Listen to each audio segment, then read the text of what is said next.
Hello, I'm going to talk about strategic family therapy today and how it is applicable to culturally diverse family clients.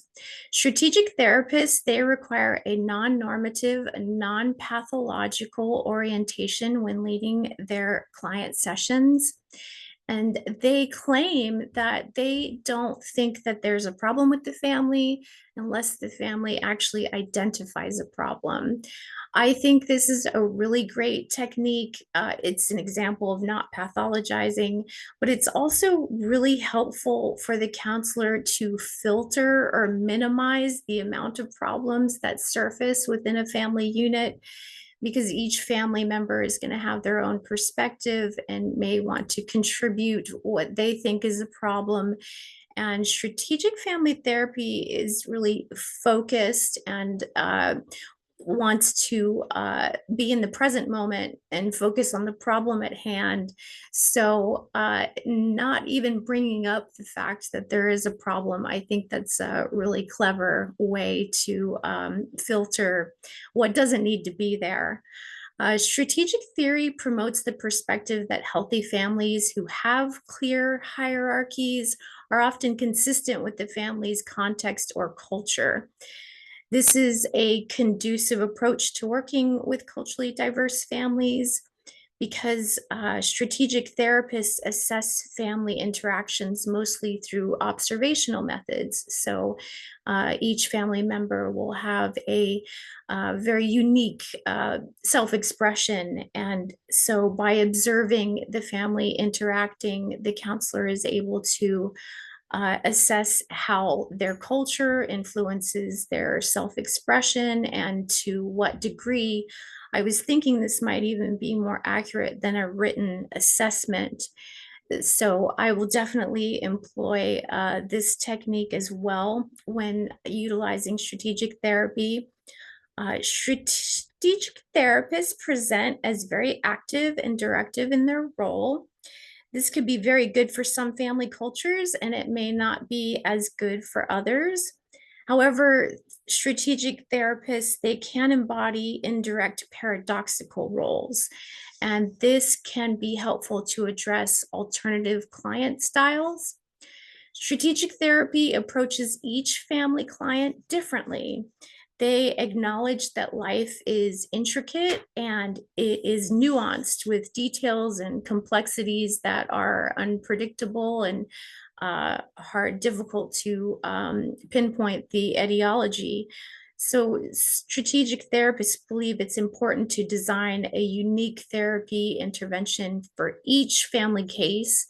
And this prompts the counselor to think deeply, creatively, to think critically, and it allows suitability or adjustments to the family intervention that is going to really be beneficial to their problem that is unique to them.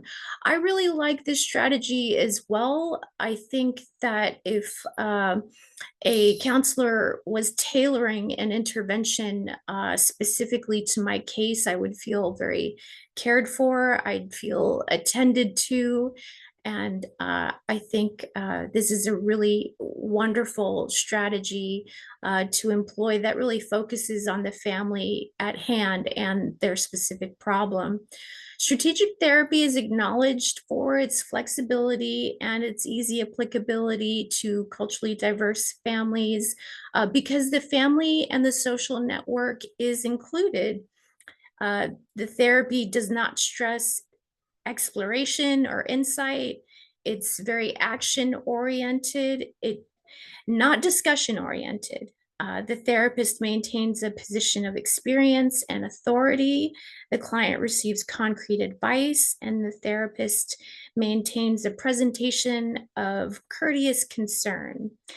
I just was thinking that I wanted to interject or remind myself that it's important to remember the counselor privilege that I have within the client counselor relationship, but also personal privileges. And when counseling diverse, culturally diverse families, I think this is a really important factor to consider when going through the family intervention. So I really like this theory. I love that it's very flexible and that it also designs specific tasks for each individual problem, kind of like how it designs a specific intervention for each family's case. So I like the way that this theory is very specific to the problem at hand and addresses it specifically. It doesn't focus very much on the past or ruminating on what could be in the future. And so I think this is a very helpful approach to helping culturally diverse families alleviate their very diverse problems. And so I think it eliminates bias and it really helps work with diverse populations and it helps construct cultural sensitivity and competency for the counselor. So I think that utilizing this theory will help me improve as a counselor, specifically when designing like specified interventions for family cases. The critical thinking, the creativity. I think there's a lot of components to this theory that will help me improve my own skill set. So I really like this theory. These are some ways that I would apply their techniques to a culturally diverse family client. Thank you so much for listening. I appreciate it.